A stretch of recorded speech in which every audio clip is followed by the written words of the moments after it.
Je louerai l'Éternel de tout mon cœur. Je raconterai toutes ses merveilles.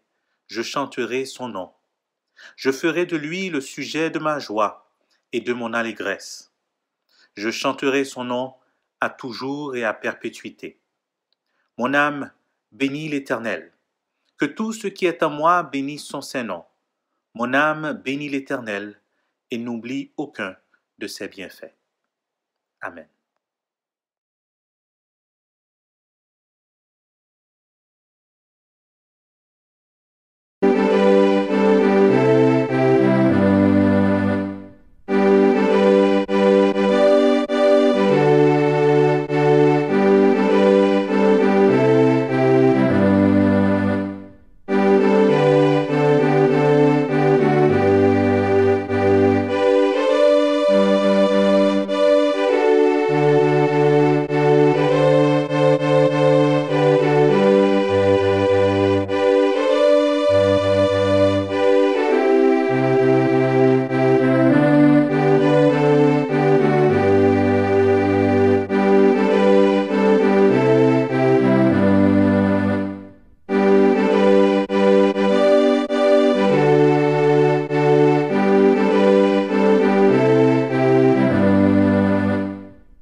Prions Dieu. Bon et tendre Père Céleste, nous bénissons ton nom pour qui tu es. Nous bénissons ton nom pour ce que tu fais dans nos vies. Nous bénissons ton nom, Seigneur, de nous garder encore en vie une autre journée. Nous bénissons ton nom, Dieu Tout-Puissant, de remplir nos faiblesses. Seigneur, nous voulons te demander pardon. Nous voulons le nettoyage complet que toi seul peux faire. Et nous voulons te célébrer pour ce pardon que nous pouvons obtenir en Jésus-Christ notre Seigneur. Nous te disons merci de continuer de nous aimer malgré nous. Nous te disons merci de continuer d'avoir confiance en ce que nous pouvons arriver à faire pour glorifier ton nom. Nous te disons merci, Seigneur, pour les réponses à nos prières. Nous célébrons ton nom, Dieu et Père Tout-Puissant, pour tes provisions sans nombre dans nos moindres détails, dans notre corps, dans notre esprit et dans notre âme. Merci pour nos familles, Seigneur. Merci pour les familles de notre congrégation. Merci pour les familles autour de nous, Seigneur, ceux qui sont ici au pays, ceux qui sont loin en Haïti.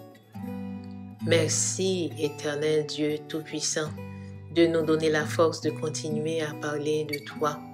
Et surtout, merci pour ces personnes qui sont touchées par ces paroles apparemment insignifiantes, mais que toi, tu transformes dans leur cœur pour leur permettre de se tourner vers toi.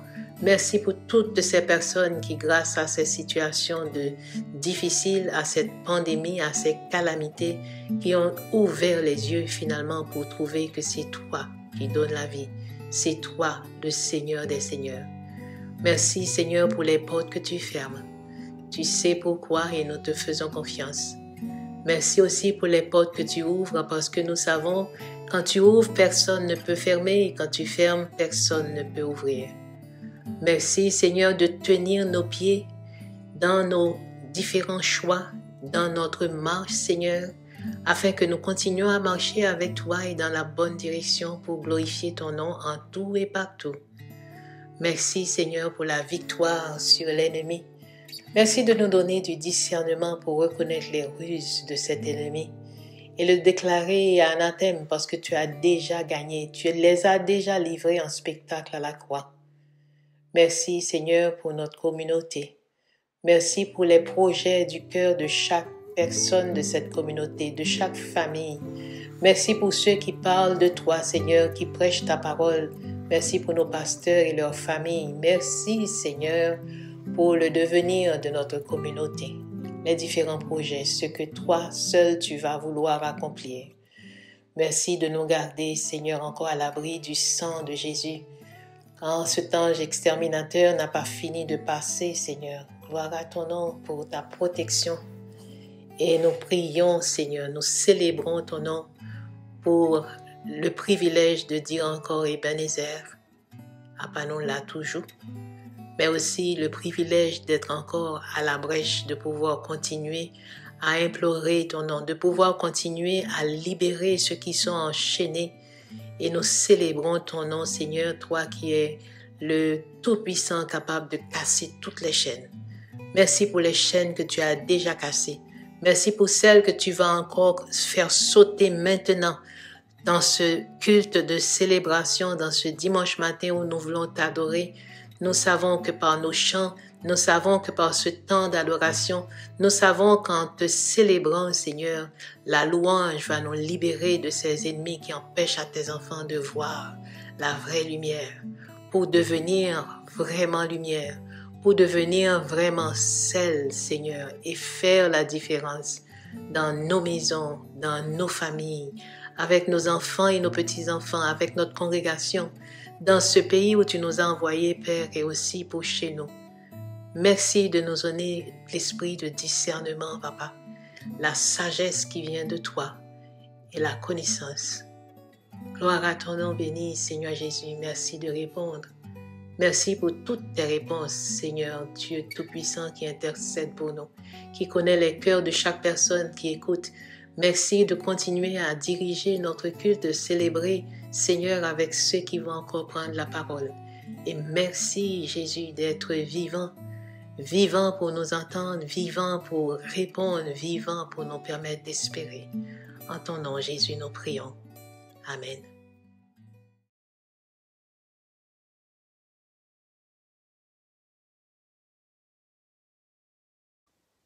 Saint, Saint, Saint est le Seigneur, le Dieu de l'univers. Le ciel et la terre sont remplis de ta gloire. Gloire à toi, ô Dieu très haut. Beaucoup de gens étendirent leurs vêtements sur le chemin, et d'autres des branches qu'ils coupèrent dans les champs. Ceux qui précédaient et ceux qui suivaient Jésus criaient « Hosanna ! Béni soit celui qui vient au nom du Seigneur. Béni soit le règne qui vient, le règne de David, notre Père. Hosanna dans les lieux très hauts. » Bienvenue à notre culte d'adoration et de louange de ce dimanche marquant l'entrée de Jésus à Jérusalem. Que le Seigneur nous bénisse et nous garde. Amen.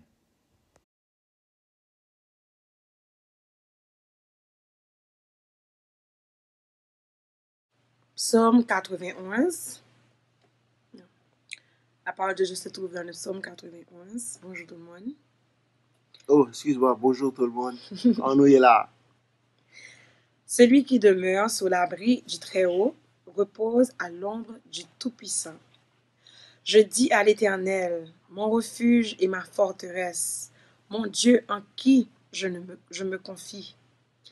car c'est lui qui te délivre du filet de l'oiseleur, de la peste et de ses ravages. Il te couvrira de ses plumes, et tu trouveras un refuge sous ses ailes. Sa fidélité est un bouclier et une cuirasse. Tu ne craindras ni les terreurs de la nuit, ni la flèche qui vole le jour, ni la peste qui marche dans les ténèbres, ni la contagion qui frappe en plein midi. Que 1000 tombent à ton côté et 10 000 à ta droite, tu ne seras pas atteint. De tes yeux seulement tu regarderas et tu verras la rétribution des méchants. Car tu es mon refuge, ô Éternel. Tu fais de très haut ta retraite. Tu fais du très haut ta retraite. Aucun malheur ne t'arrivera. Aucun fléau n'approchera de ta tente. Car il ordonnera à ses anges de te garder dans toutes tes voies. Ils te porteront sur les mains, de peur que ton pied ne heurte contre une pierre. Tu marcheras sur le lion et sur l'aspic. Tu fouleras le lionceau et le dragon. Puisqu'il m'aime, je le délivrerai, je le protégerai, puisqu'il connaît mon nom. Il m'invoquera et je lui répondrai. Je serai avec lui dans la détresse, je le délivrerai et je le glorifierai. Je le rassasierai de longs jours et je lui ferai voir mon salut. Parole du Seigneur. Parole Amen. du Seigneur. Amen. Content, bon, pas ouais nous, mais content pas la avec nous, mais m'songe nous en pile.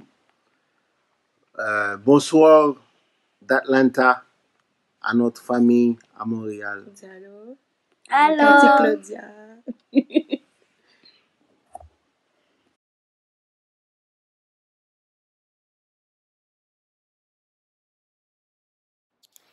Genèse 3, les versets 1 à 5 et 14 et 15.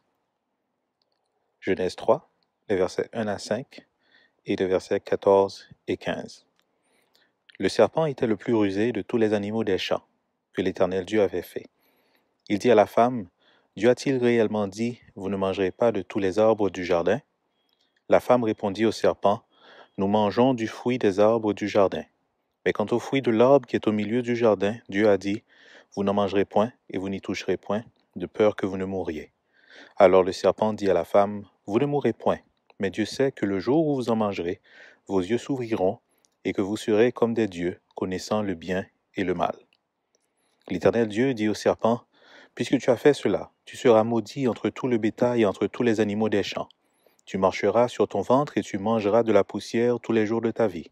Je mettrai une inimitié entre toi et la femme, entre ta postérité et sa postérité. Celle-ci t'écrasera la tête et tu lui blesseras le talon. Amen.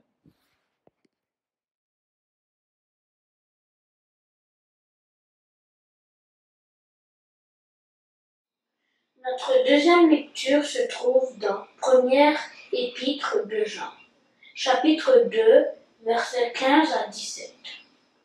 N'aimez point le monde, ni les choses qui sont dans le monde. Si quelqu'un aime le monde, l'amour du Père n'est point en lui. Car tout ce qui est dans le monde, la convoitise de la chair, la convoitise des yeux, et l'orgueil de la vie ne vient point du Père, mais vient du monde. Et le monde passe et sa convoitise aussi. Mais celui qui fait la volonté de Dieu demeure éternellement. Amen.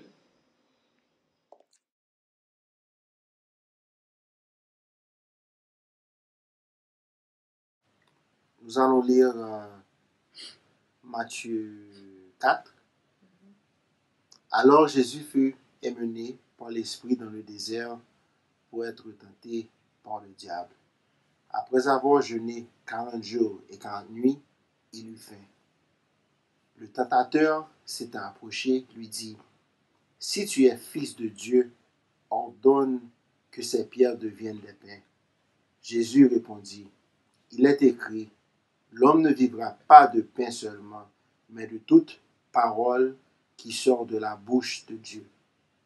Le diable le transporta dans la ville sainte, le plaça sur le haut du temple, et il lui dit, « Si tu es fils de Dieu, jette-toi en bas, car il est écrit, il donnera des ordres à ses anges à ton sujet, et ils te porteront sur les mains, de peur que ton pied ne heurte contre une pierre. » Jésus lui dit, « Il est écrit aussi, tu ne tenteras point le Seigneur ton Dieu. » Le diable le transporta encore sur une montagne très élevée, lui montra tous les royaumes du monde et leur gloire, et lui dit, « Je te donnerai toutes ces choses si tu te prosternes et m'adores. » Jésus lui dit, « Retire-toi, Satan, car il est écrit, tu adoreras le Seigneur ton Dieu et tu le serviras lui seul. » Alors le diable le laissa, et voici des anges vinrent auprès de Jésus et le servaient. Amen. Amen.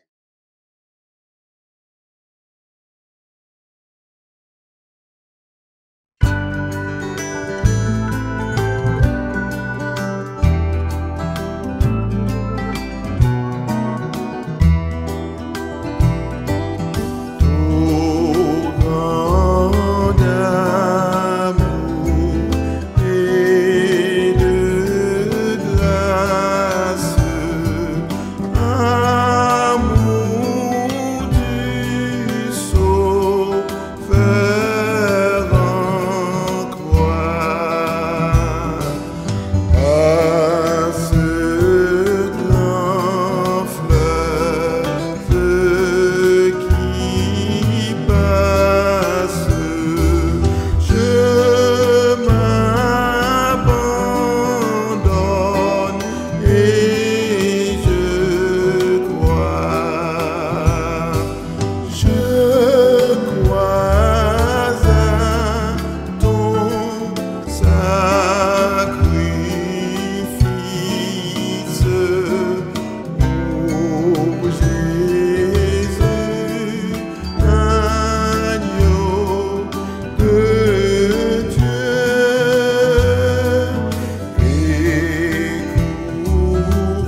Chers frères et sœurs en Christ, je vous salue dans le précieux nom de notre Seigneur et Sauveur Jésus-Christ.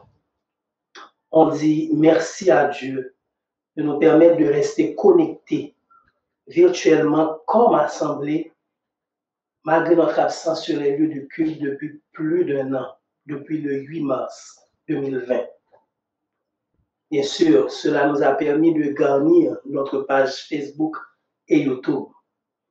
Aujourd'hui, 28 mars, nous entamons la semaine de la Passion du Christ, avec l'entrée triomphale de Jésus à Jérusalem. Pour finir, le dimanche prochain, avec la résurrection en passant par le vendredi saint, jour de la crucifixion.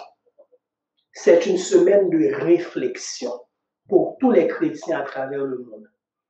Réflexion parce que en cette période, le salut par la grâce de Dieu fut répandu sur toute la terre en donnant accès direct au trône par la prière. C'est la victoire du royaume de Dieu sur le royaume de Satan. Une victoire prédite depuis plus de 4200 ans avant Jésus-Christ, avant cette rencontre fatidique, cette rencontre fatale entre Jésus et Satan lui-même. Après la tentation d'Adam et Ève par le serpent rusé, qui avait pris la forme du serpent, Satan le diable, Dieu déclara: tu blesseras le talon de la postérité de la femme, mais sa postérité écrasera la tête. Ce matin, nous allons nous attarder sur cette seule vraie confrontation directe entre Jésus et le diable. Pour conclure qu'aujourd'hui, nous avons les outils qu'il faut pour affronter l'ennemi et marcher victorieusement vers le royaume de Dieu. Notre méditation a pour thème « Car il est écrit ». Prions Dieu. Éternel notre Seigneur, nous voici réunis en ta présence. Sois avec nous, dirige-nous Seigneur. Mets ta parole sur notre langue et dispose notre cœur Seigneur à recevoir tes enseignements. Au nom de Jésus, nous t'en prions, lui qui vit et qui règne au siècle des siècles. Amen.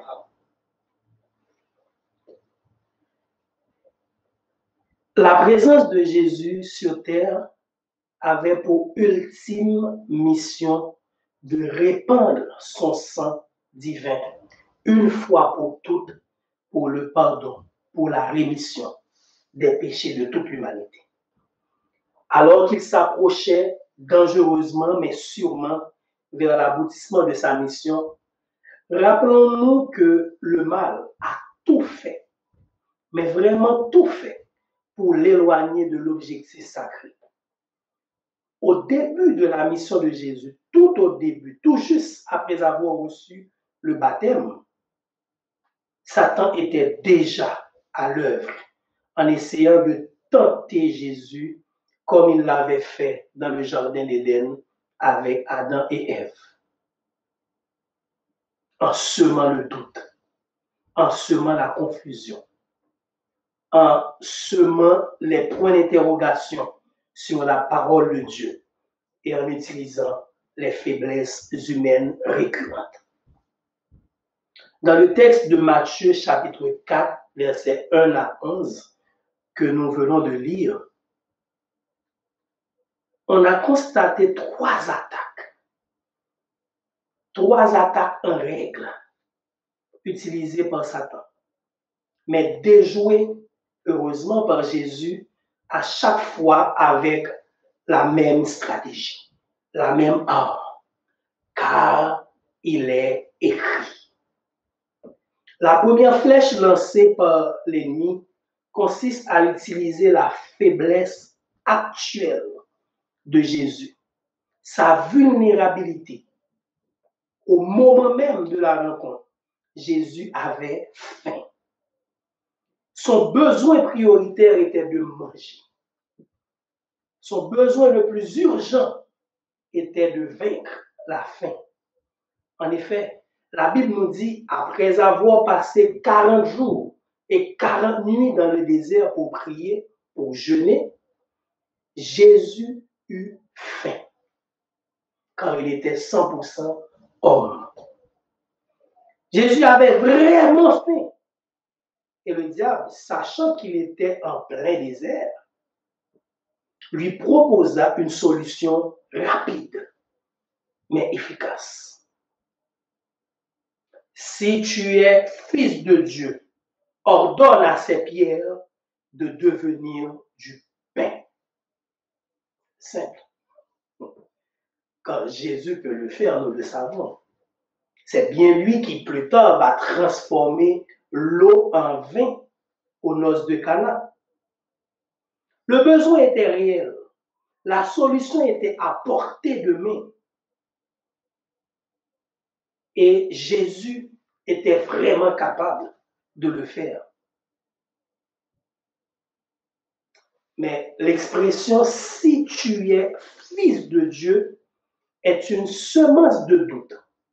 Jésus se rappelant sans doute de la stratégie du serpent 4000 ans avant, lorsqu'il avait dit à Ève, « Dieu a-t-il réellement dit ?» Il écarta rapidement le doute, car il sait qu'il est le Fils de Dieu. Quelques jours même avant, une voix descendit du ciel, faisant éclater cette phrase, « Celui-ci est mon Fils bien-aimé, en qui j'ai mis toute mon affection. » Matthieu chapitre 3, verset 17. Tout vent contraire doit être écarté. Il n'y a pas de place pour le doute dans le royaume de Dieu. Je me suis souvent demandé quel était le rapport entre pain et parole de Dieu. La réponse n'est pas pour le pain. La réponse justement est pour dissiper le doute. Tu me demandes si je suis fils de Dieu.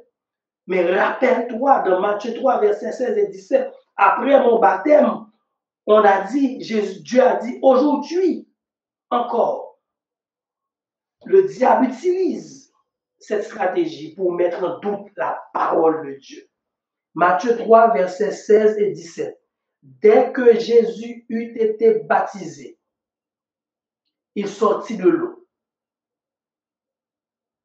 Et une colombe descendit du ciel et faisant retentir ces phrases, « Celui-ci est mon Fils bien-aimé, en qui j'ai mis toute mon affection. » Comment mettre en doute cette vérité? Comment mettre en doute cette parole qui est la parole de Dieu, qui est certaine? Aujourd'hui encore, l'ennemi utilise nos faiblesses, notre vulnérabilité, nos besoins, nos désirs physiques et physiologiques pour nous attirer vers lui. Rappelez-vous, rappelez-lui qui est écrit dans Matthieu chapitre 6, verset 31 à 34. Ne vous inquiétez donc de rien. Ne vous inquiétez pas. Et ne dites pas, que mangerons-nous? Que boirons-nous? De quoi serons-nous vêtus? Et pour finir, Jésus dit, cherchez premièrement le royaume et la justice de Dieu. Et toutes ces choses vous seront données par-dessus. Si le mal vous piège avec des désirs charnels, rappelez-lui qu'il est écrit dans Marc chapitre 14, verset 38. Veillez et priez, car la chair est faible, mais l'esprit est bien disposé. La deuxième tentative du diable envers Jésus consistait pas à utiliser la faiblesse de Jésus, mais plutôt à vanter sa force, à flatter sa puissance, ses privilèges. Si tu es fils de Dieu, la même provocation est utilisée. Si tu es fils de Dieu, jette-toi en bas.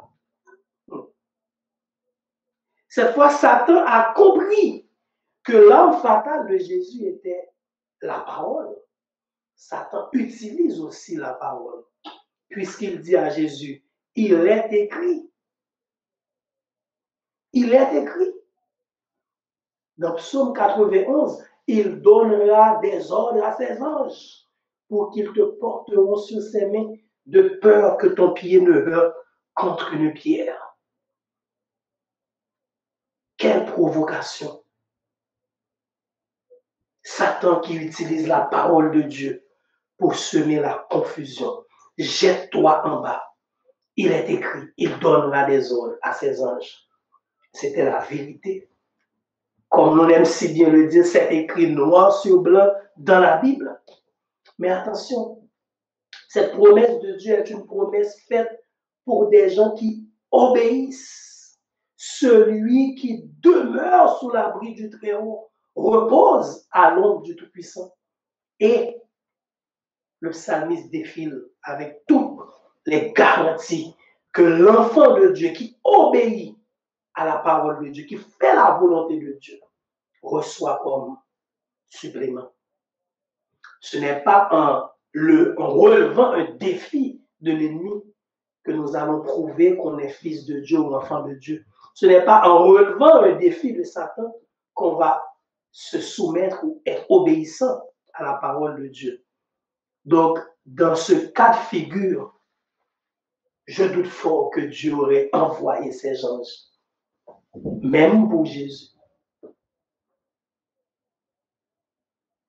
Jésus ne s'est pas laissé prendre dans cette provocation, ni ne s'est pas laissé intimider par le verset biblique prononcé par Satan lui-même. Jésus a continué à utiliser la parole. Il répliqua, il est aussi écrit, tu ne tenteras point le Seigneur ton Dieu. Cette phrase, nous le trouvons dans Deutéronome, chapitre 6, verset 16. Jésus n'a pas usé de ce privilège qu'il a pour faire plaisir au mal. En tout cela, il resta égal à lui-même. Chers frères et sœurs, chers amis, aujourd'hui encore, les mêmes outils sont utilisés par le diable. Il nous pousse à utiliser tout ce qui peut nous donner un avantage sur les autres pour les utiliser en notre faveur. Tout ce qui paraît être comme un outil de domination. Notre position de pouvoir, notre emploi, nos richesses, nos connaissances, notre apparence physique, nos relations replacées, tout ce qui peut nous rendre fiers ou trop fiers, à nous donc de garder la tête froide, à nous donc d'être reconnaissants à Dieu pour toutes ces bénédictions et de les utiliser avec amour et avec bienveillance. La Bible nous dit Dieu résiste aux orgueilleux, mais il fait grâce aux humbles.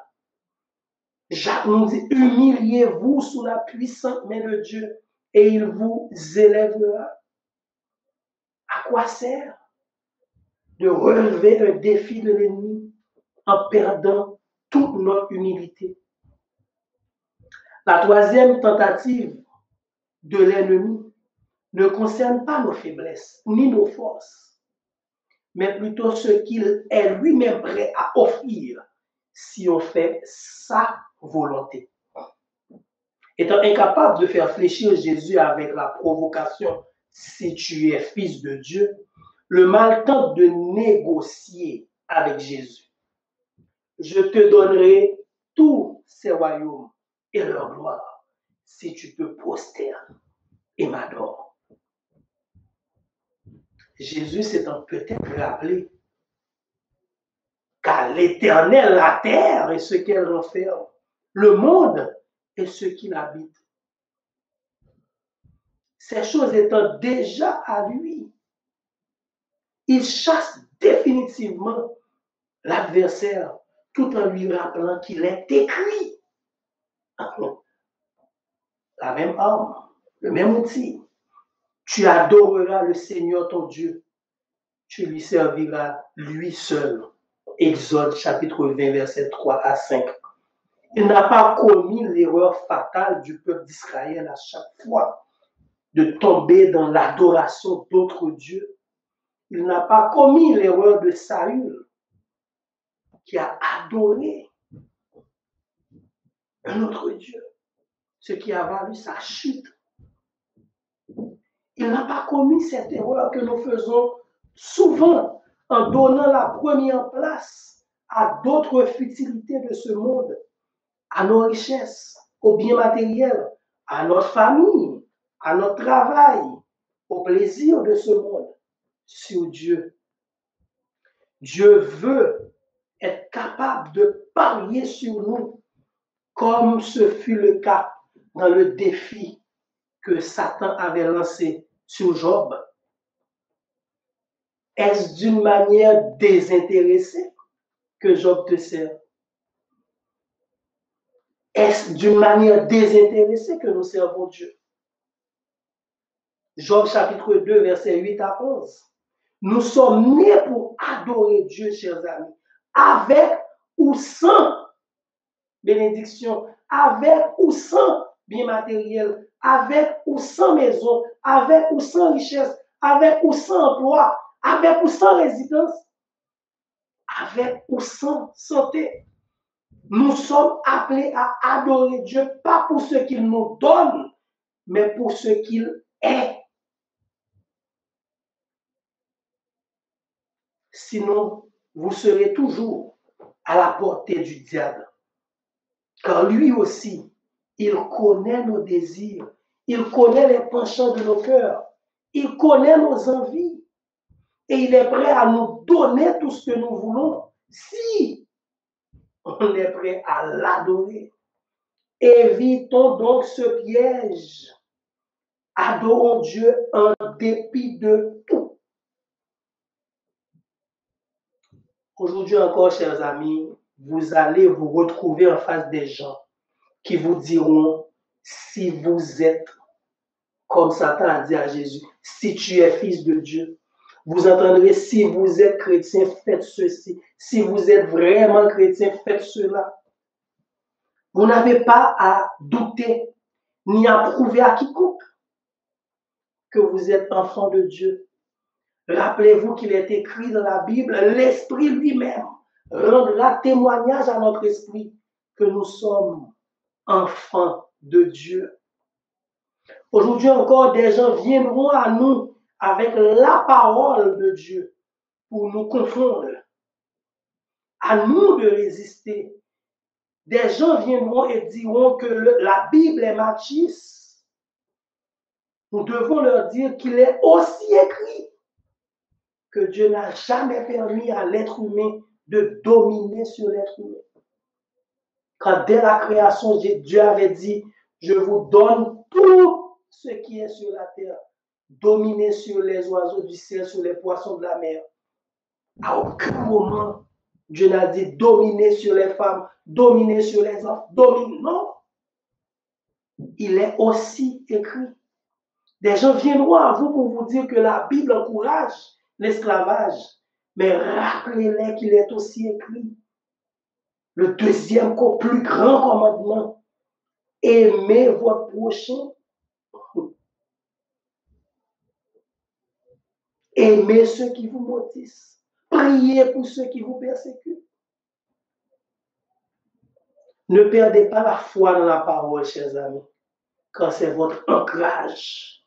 La parole est encore efficace pour exhorter, pour transformer, pour libérer.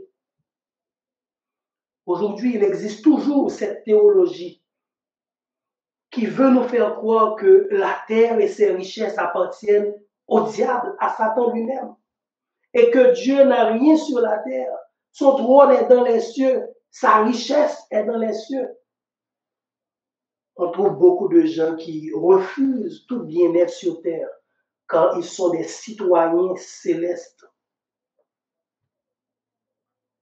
Nous devons vous rappeler que c'est faux. Satan est un usurpateur. La terre est à Dieu. Les trésors sont à Dieu. Les animaux sont à Dieu. La nature est à Dieu. Tout appartient à Dieu. Et nous sommes les véritables gérants de ces biens, de ces richesses. Ne vous privez pas donc de la nature, des belles plages, des restaurants, de la technologie. Facebook n'appartient pas à Illuminati, comme on veut nous faire croire. C'est le souffle de Dieu qui rend intelligent. Toutes les innovations de ce monde peuvent rendre gloire à Dieu. Ne négociez pas avec le mal pour ce qui est déjà à vous. À l'Éternel la terre et ce qu'elle renferme, le monde et ce qui l'habite. Chers amis, on utilise très mal ce conseil de l'apôtre Jean dans 1 Jean chapitre 2, verset 15, qui nous dit « N'aimez point le monde, ni les choses qui sont dans le monde. Si quelqu'un aime le monde, l'amour du Père n'est point en lui. » Alors, beaucoup de chrétiens commencent à ne pas aimer les restaurants, à haïr même l'Internet, les téléphones. Ces chrétiens laissent la mer, la piscine, la plage pour les païens, la musique, les instruments. Tout ça vient du diable. La poésie, les lectures et même certaines nourritures. Sans comprendre que plus loin, l'apôtre Jean a dit tout ce qui est dans le monde. Il résume sa pensée. Tout ce qui est dans le monde. La convoitise de la chair, la convoitise des yeux et l'orgueil de la vie. Tout ce qui est dans le monde. Ce n'est pas l'aspect physique du monde, mais tout ce que charrie ce monde en termes de concept, en termes de faiblesse humaine. La convoitise de la chair à travers lesquelles ces convoitises, l'ennemi est capable de nous atteindre dans nos faiblesses charnelles, physiques et physiologiques. La convoitise des yeux qui ouvre les fenêtres au mal, à l'ennemi, pour exciter nos envies sur les choses qui ne nous appartiennent pas, sur les affaires des autres, qui nous poussent à toujours vouloir plus, qui nous poussent à devenir des gens insatiables, des matérialistes. Et l'orgueil de la vie qui enfle notre tête et nous donne un sentiment de supériorité, qui nous pousse à toujours dominer sur les autres. Toutes ces choses-là ne viennent pas du Père, mais viennent du monde. Je terminerai avec quelques considérations pour conclure. Jésus venait à peine d'être baptisé. Il sortait de 40 jours et 40 nuits de jeûne. Mais il a quand même été tenté par le diable. On a dit que ce sont les faibles qui sont tentés. 1 Corinthiens 10, verset 12 nous rappelle que ceux qui croient être debout prennent garde de tomber. Au contraire, l'ennemi attaque souvent les plus forts pour atteindre les faibles. Car si Jésus lui-même, au début de sa mission, après avoir été baptisé, après des jours et des nuits de jeunes puissent être à la merci du diable, puissent être confrontés à la tentation. Que dire de nous, pauvres pécheurs que nous sommes? Est-ce pourquoi la Bible nous rappelle, veillez et priez, car votre adversaire, le diable, rôde comme un lion rugissant, cherchant qui il dévorera.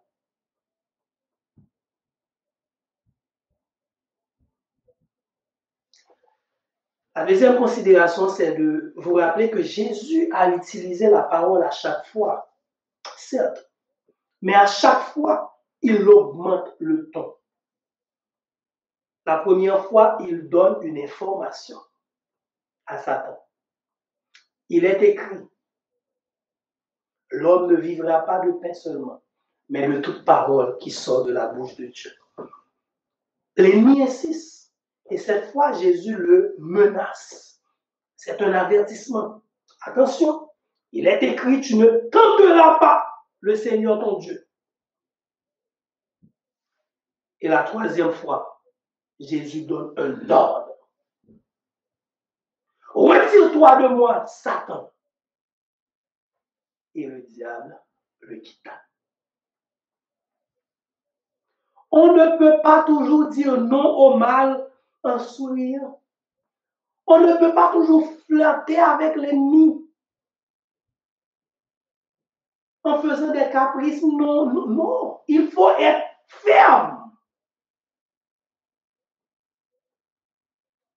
Après la victoire, des anges viendront vous adorer. Des anges viendront vous célébrer. Comme ce fut le cas pour Jésus. Résistez à la tentation de toutes vos forces et sachez que les récompenses et les bénédictions seront grandes. Chers amis, car il est écrit, cette arme reste toujours efficace pour répondre au mal. Jésus lui-même nous a donné cette garantie. Je vous ai donné le pouvoir de marcher sur les serpents et les scorpions, sur toute la puissance de l'ennemi. Et rien ne pourra vous nuire. Rien ne pourra vous nuire.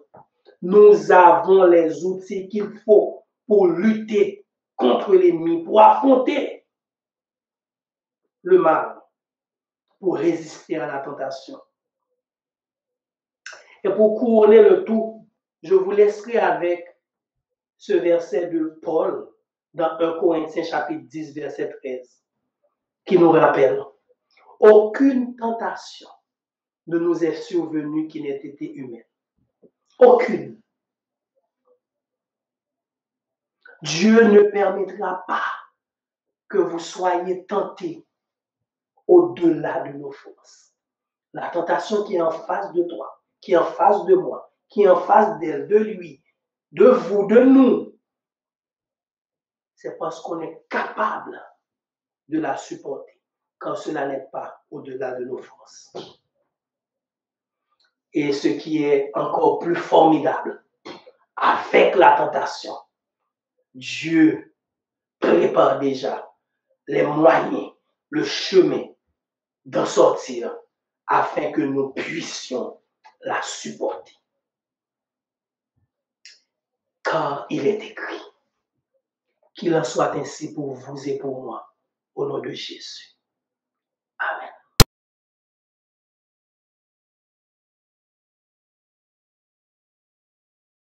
Merci Jésus pour ta parole. Notre Père qui es aux cieux, que ton nom soit sanctifié, que ton règne vienne, que ta volonté soit faite sur la terre comme au ciel. Donne-nous aujourd'hui notre pain quotidien.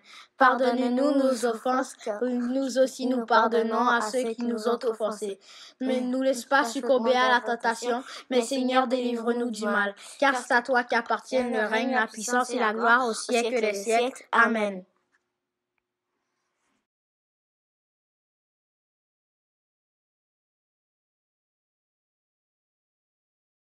Rebonjour frères et sœurs, rapidement les annonces de la semaine. Nous vous le rappelons qu'à chaque matin, nous avons notre prière matinale qui est publiée sur les plateformes WhatsApp et Facebook. Nous avons toujours notre prière du mardi soir à partir de 19h ou 7h du soir, maintenant sur la plateforme Zoom. Et les détails pour vous connecter sont publiés au courant de la journée. Le pasteur Paul dispense toujours ses cours de prédication à chaque 2 semaines, le samedi à partir de 6h p.m. à tout aspirant ou présent prédicateur de notre congrégation. Et le dimanche matin, nous publions à partir de 10h45 notre culte dominical pour la gloire de notre Seigneur et Sauveur Jésus-Christ.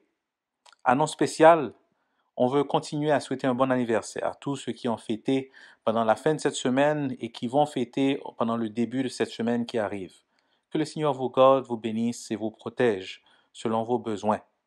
On rappelle à tous ceux et celles qui veulent effectuer des dons ou encore faire parvenir leur dîme à l'Église qu'ils peuvent le faire à travers notre site internet www.égliseméthodiste.com et ça c'est par carte de crédit. Ou encore, ils peuvent nous faire aussi un virement Interac à l'adresse emem20207@yahoo.com ou encore emem20207@yahoo.com. La Ligue des femmes vend toujours son premier recueil de dévotion, à l'écoute de Dieu, un jour à la fois. À l'écoute de Dieu, un jour à la fois. Vous pouvez vous le procurer sur le site des éditions Aurore. C'est au coût de $20. Ou encore, le livre est disponible à Laval et aussi disponible avec la sœur Marilyn Kernizan, c'est que vous pouvez contacter pour en avoir une copie. Finalement, je veux vous rappeler que ce vendredi, le 2 avril, nous aurons notre culte du Vendredi Saint à partir de 18h, qui ne sera pas fait comme à l'accoutumée avec enregistrement, mais qui sera bien live sur la plateforme Zoom, organisé par la sœur Rose Marcel et dirigé par notre pasteur Paul. Donc, les informations pour vous connecter seront communiquées pendant la semaine et aussi pendant la journée du vendredi. Et dimanche, bien entendu, nous aurons notre culte de Pâques. Que le Seigneur nous garde et nous bénisse. Amen.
Chers frères et sœurs, chers amis de partout, nous voici arrivés à la fin de notre culte du jour. Nous espérons que votre âme a été bénie dans le Seigneur. Nous espérons que le Saint-Esprit a fait le travail dans votre âme, dans votre vie, à travers ce message. Et nous demandons au Seigneur de vous guider, de vous diriger, non seulement en ce jour, mais tout au long de votre vie. Dans l'espoir de vous retrouver encore la prochaine fois pour un culte du même genre préparé pour vous en la circonstance, nous vous souhaitons un bon dimanche et une bonne semaine sous le regard du Tout-Puissant. Préparons-nous pour la bénédiction. Que le Seigneur nous garde, que le Seigneur nous dirige, que le Seigneur nous sauve. Maintenant que la grâce de notre Seigneur et Sauveur Jésus-Christ, l'amour du Dieu le Père et la communion de l'Esprit Saint soit et demeure dans le cœur de chacun de nous, dès maintenant et à jamais. Amen.